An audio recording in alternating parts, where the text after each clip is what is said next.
Prosecutors asked her to go into detail about their mutual struggle with opioid addiction, a story that'll no doubt resonate with countless Americans. We both suffered from chronic pain.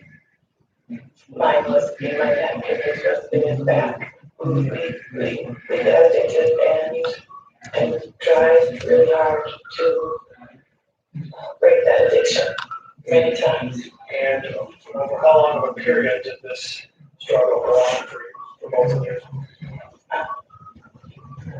Addiction, in my opinion, is a lifelong struggle. So it's something that we dealt with every day. During cross-examination, Chauvin's attorneys focused on Floyd's addiction, bringing up an overdose that took place months before his death. And it all appears to be part of what may turn out to be a key plank of Chauvin's defense. This argument that the substances in Floyd's body on the day of the incident contributed to his death. Her testimony was followed by a series of first responders who described a harrowing scene and a frantic rush on their part to try to treat Floyd. One paramedic telling the jury that he thought Floyd was already dead when they arrived, and said that there was no reason the police officers couldn't have started doing chest compressions to try to revive him. Another paramedic testified that officers remained on top of Floyd while a partner was checking for a pulse. Floyd was not moving or breathing. I was standing a little ways away so I could get part of a more accurate description of his condition at that point, but from what I could see where I was at, I didn't see him breathing or anything like that. During our conversation, NBC News correspondent Shaquille Brewster live for us in Minneapolis. Once again, also joining us, Shauna Lloyd, a wrongful death and civil rights attorney, and Jason Johnson still here. Chuck, I watched a lot of this, and I still do not understand how and why, not just Derek Chauvin, but why all the police officers were physically restraining a man who wasn't moving or breathing.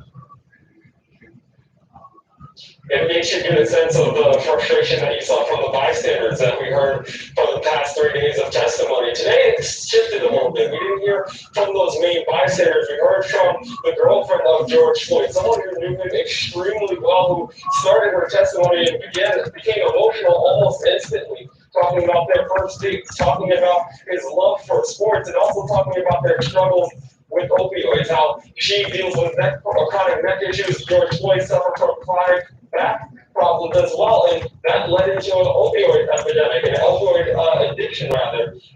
That opened a door somewhat for the defense to make one of their main points, which is the fact that George Floyd had drugs in his system. But you go to the point of the officers beating over George Floyd in those final moments, and the testimony that we heard from the paramedics really drove in that point you were making, where the paramedics said when they pulled up, the officers were still over him, and when they saw George Floyd on the ground, they saw a man who did not have a heartbeat. They saw a man who did not have a pulse. They saw a man who was not breathing. They say that condition never changed from the point that he arrived on the ambulance to when he arrived at the hospital and then was pronounced dead. So you really get a sense that the prosecution is trying to get ahead of what they know the defense will be talking about, which is that drug use will be the drugs in his system. But you also get a sense that the prosecution wants to lay out that the fact that George Floyd, for all intents and purposes, was dead as he still had a knee in his neck. Shauna, what is the role of presenting Derek Chauvin as depraved play in all this? It's important because when you look at what the charges, the jury is going to be charged with determining at what point he intended to do any harm. If they're looking at murder too, they're going to be looking at if he intended to commit great bodily harm. So that's going to be very important. Or whether or not it was a reckless act that endangered someone. That would be murder 3. So those are going to play into and become very nuanced conversations that the jury is going to have when they're looking at the actual charges. And Shauna, it just seems to me that if, and again, covering this, I think I look at the evidence the way a jury must look at it. I don't know any of the individuals. I know most of what I know about this story from Shaq's extraordinary reporting. Well, what juror hears from eyewitness after eyewitness who is today, last night and tonight, struggling and traumatized with guilt that they didn't do more to save George Floyd? And then hears from paramedics who got there, and basically my sense of the testimony today is that by the time they arrived, there was nothing they could do. How is that not clearly depraved treatment on the part of Derek Chauvin? I think that's what the defense is going to be trying to show is that it isn't. I think it's going to be very hard. This is a case unlike any other that we've seen before, where we have so many witnesses, so many have backgrounds that speak to this very ability to tell whether or not someone's conscious or unconscious. You know, the 911 officer, operator, we have also the EMT, we have an MMA fighter. These are people that could notice and would be very well aware of when someone has passed into unconscious behavior. And so he being there and being unconscious, the officers on top of him should have been aware that he went from being active to unconscious to possibly being dead before the paramedics got there. That's significant. Jason, what's on your mind with today's testimony? So it's disturbing on two levels. And look, I've said this, I'm not a lawyer, I'm going to play one on TV, but the entire defense relies upon something that doesn't make any sense. It is offensive to anyone's common sense from what you see today. The defense's argument is basically he had so many drugs in the system that he would have died that day anyway, even if Derek Chauvin had put a knee on his neck. And every single time you see a witness, every single time you see someone who humanizes George Floyd, every single time you see an EMT say, yeah, this is ridiculous, it makes it more and more clear how depraved and terrible the behavior was. But I'll say this, Nicole, I have my students live tweeting the trial, live tweeting it now, they've been live tweeting it all throughout the week. And I think what takes me back when I read their view, when I see someone with this testimony today, is this is probably one of the few times where we've ever had one of these trials where, as much as the defense wants to make this a trial about George Floyd, he has been humanized in a way. He has been empathized with in a way that I've never seen in my lifetime for a Black person who was killed by the police. People are crying. People are talking about what a good boyfriend he was. People are confused. People are guilt-ridden by his death.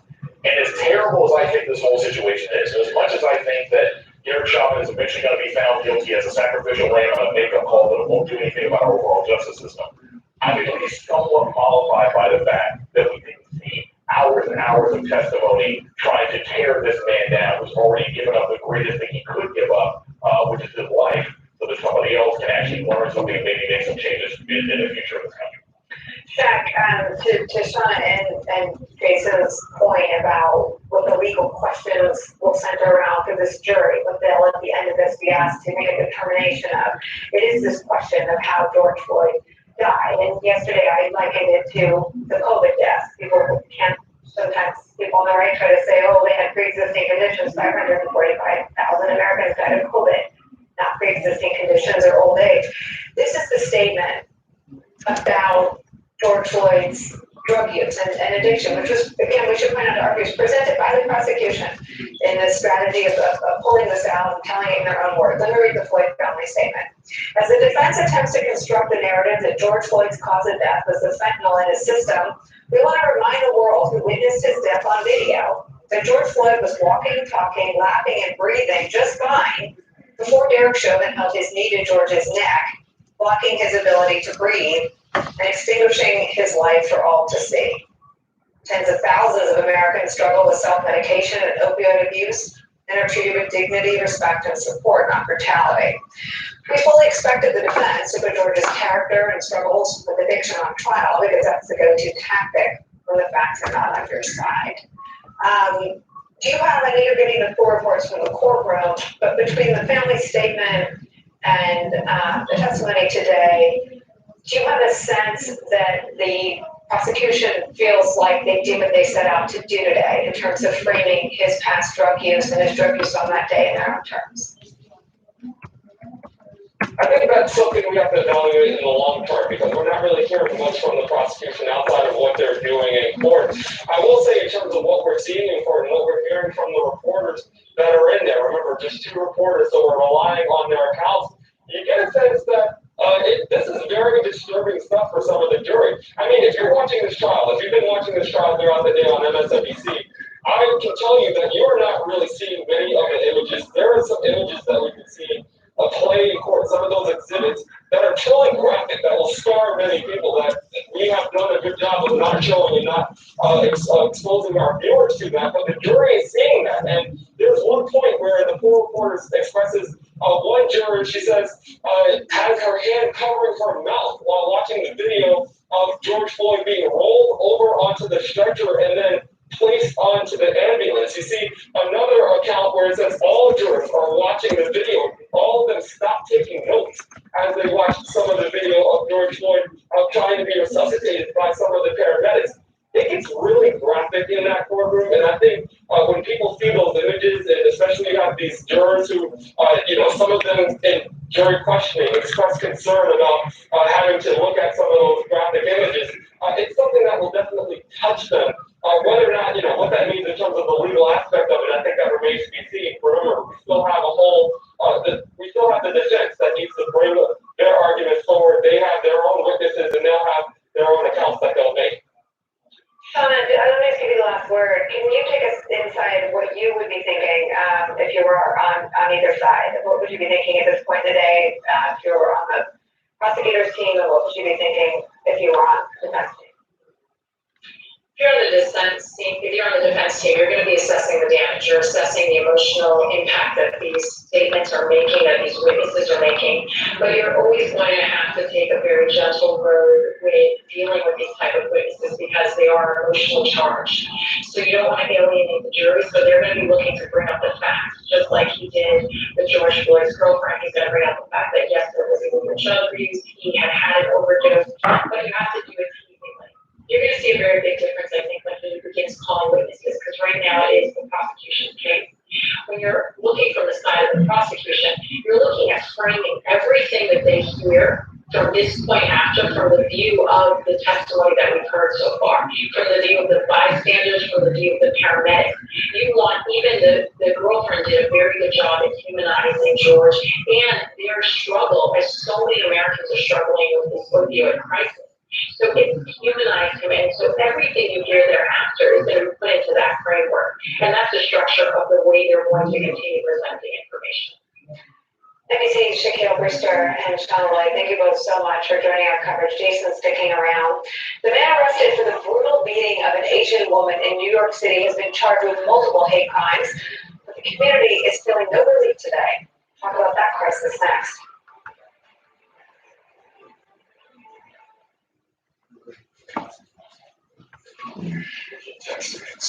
X-Lex. Nice.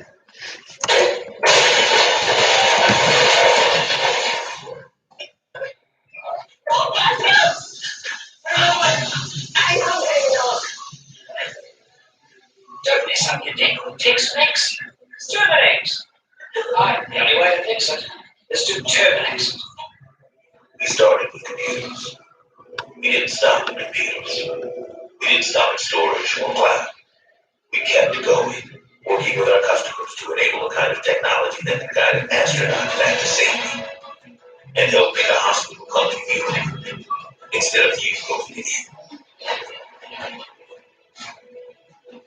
So when it comes to your business, we'll stop at nothing. Some say this is my greatest challenge. Governments in record debt, inflation rising, currencies falling. But I've seen centuries of this. With one companion that hedges the risks you choose and those that choose you. The physical scene of a digital world, traded with a touch. My strongest and closest asset, the gold standard, so to speak. I'll call my future instinct. There's one thing I'm sure of.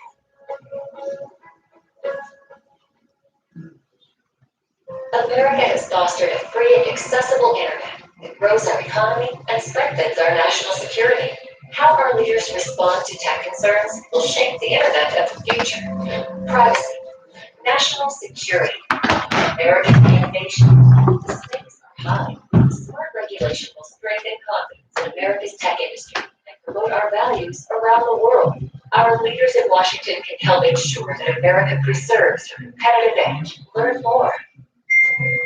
At CPI, you think outside the box. So we designed a security system that's smart and works for you. Take IVA, Intelligent Video Activity Notifications. IVA identifies and alerts you when a person, vehicle, or even animal is detected. And it's all integrated with the best security system so you can sleep. Call CPI today to save over 50% on a smart home security system. CPI, intelligence security, you can depend on. Hey folks, Richard Blake in Auto Advantage. You know, one thing that makes us unique is how we acquire our vehicles. Most dealerships stock their inventory with auction vehicles that are usually rental cars or plowed vehicles. Not in Auto Advantage. We buy our vehicles from individuals just like you. We want to meet you face to face, get all the details before we buy. We're a great place to buy and a great place to sell your vehicle. So if you need to or want to sell your vehicle, call this number and we'll pay you top dollar on the spot. See you soon at Auto Advantage. Medical school was very stressful. I lost a lot of hair during that time. Nutrafol is 100% drug-free and it's natural. You can't argue with clinical proof. Start your hair growth journey at Nutrafol.com. Every once in a while, the doorbell rings and I get a little surprise. With over 200 wines, that little surprise could be any one of 82 million combinations. I can decide when I get my box and how often. It's super flexible and my satisfaction is guaranteed. The man arrested in that brutal attack on a Filipino woman on a New York City sidewalk earlier this week now faces 3 felony hate crime charges. The surveillance video released by police we're about to show you is extremely disturbing. Police say 38-year-old Brandon Elliott was already on lifetime parole for fatally stabbing his mom. He made allegedly anti-Asian remarks to the 65-year-old woman, kicked her down to the ground, and stomped on her head several times. Washington Post reports this though. Quote, some Asian American leaders, while praising officials for seeking to hold perpetrators accountable, caution that this New York case highlights the complicated nature of hate crime attacks and said the quick legal charges should not be viewed as a panacea in dealing with the amounts of increasing racism and xenophobia. This week, in response to the startling surge of attacks on Asian Americans and Pacific Islanders, President Biden announced new White House initiatives to address targeted violence and bias with millions towards research and prevention. Joining our conversation was Kurt Bardella. He's a columnist for NBC News Think. He was a former spokesman for the House Oversight Committee. Jason is still with us. Kurt, this exploded, and I saw this on Twitter before I saw it reported anywhere, and you just feel horror. And the most horrific part of the story is the part we haven't mentioned, which is that someone watched it happen. It seems that any policies around protecting people have to be protecting them from the bystander who does nothing, as well as the violent person who attacks them. Yeah, Nicole, I mean, as someone who like so many in this country, watched and experienced this particular assault through social media, I was struck not just by how brutal the attack was, but by the lack of anyone doing anything to help, whether it was just even simply calling the police. The fact that that wasn't even done, the least you could do in this type of situation stood out to me. And we've seen that pattern time and again. Every time that one of these assaults happens to Asian Americans, whether it's on the subway or in the streets, everyone has their phone out. But where are the people that are trying to step in and help these defenseless and traditionally elderly Asian American, men and women being attacked? I'd like to think that if I saw someone being attacked, whether they were white, black, Asian, Latino, Middle Eastern, that I would try to do something to stop that from happening. And this is part of, it's not enough to just tweet the hashtag Stop Asian Hate. And while that's great, we need people to get involved. We need people to take action. And when you are in proximity to something like that going on, we need you to step in and try to help too, because these things will keep happening and escalating unless we all as a community of just human beings take a stand together and unite against violence against minorities in this country. Well, I heard that's the same. I mean, I'm a meddler, so whether it's organizing the overhead footage for everyone within 10 rows or calling 911 when someone has a medical emergency, I did both Friday. I can't stay out of people's business, but I don't know how you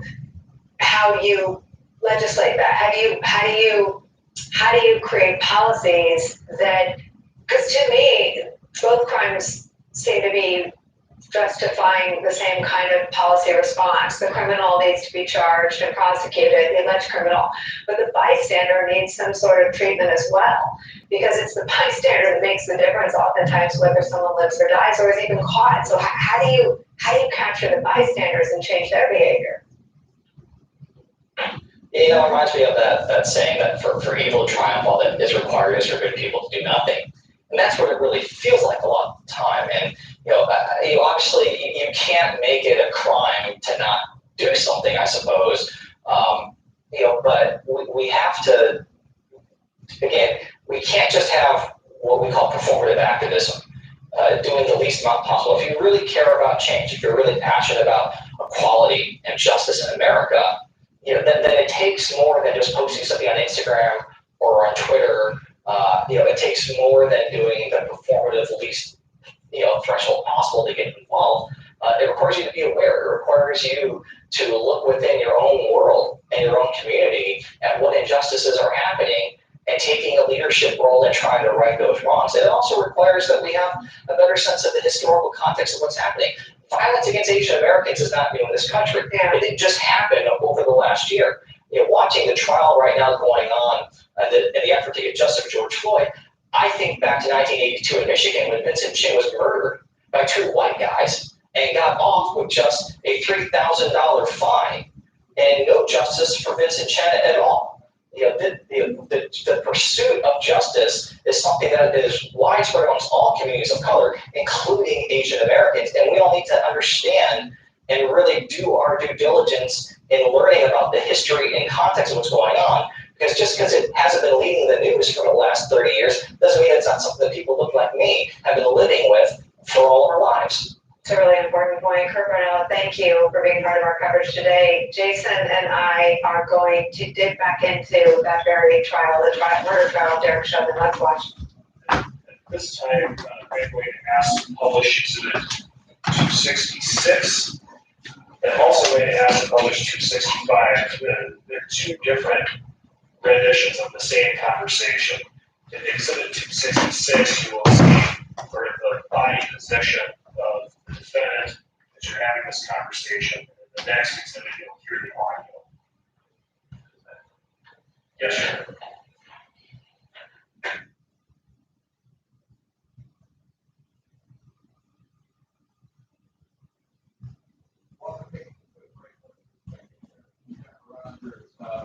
What do you think?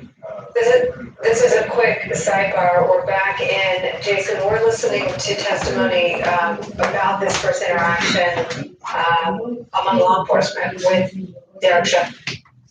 Situations. We had the supervisor talking about how you shouldn't restrain someone after they're not moving, after they're not resisting, and if they're handcuffed. You have them talking about what actually happened. We're hearing the conversation between Chauvin, supervisor, after all of this happened. So that's all very interesting to set the stage of what happened and to start to set this argument about excessive force that the prosecution is trying to prove. All right, great, thanks. Let's check back in with the trial.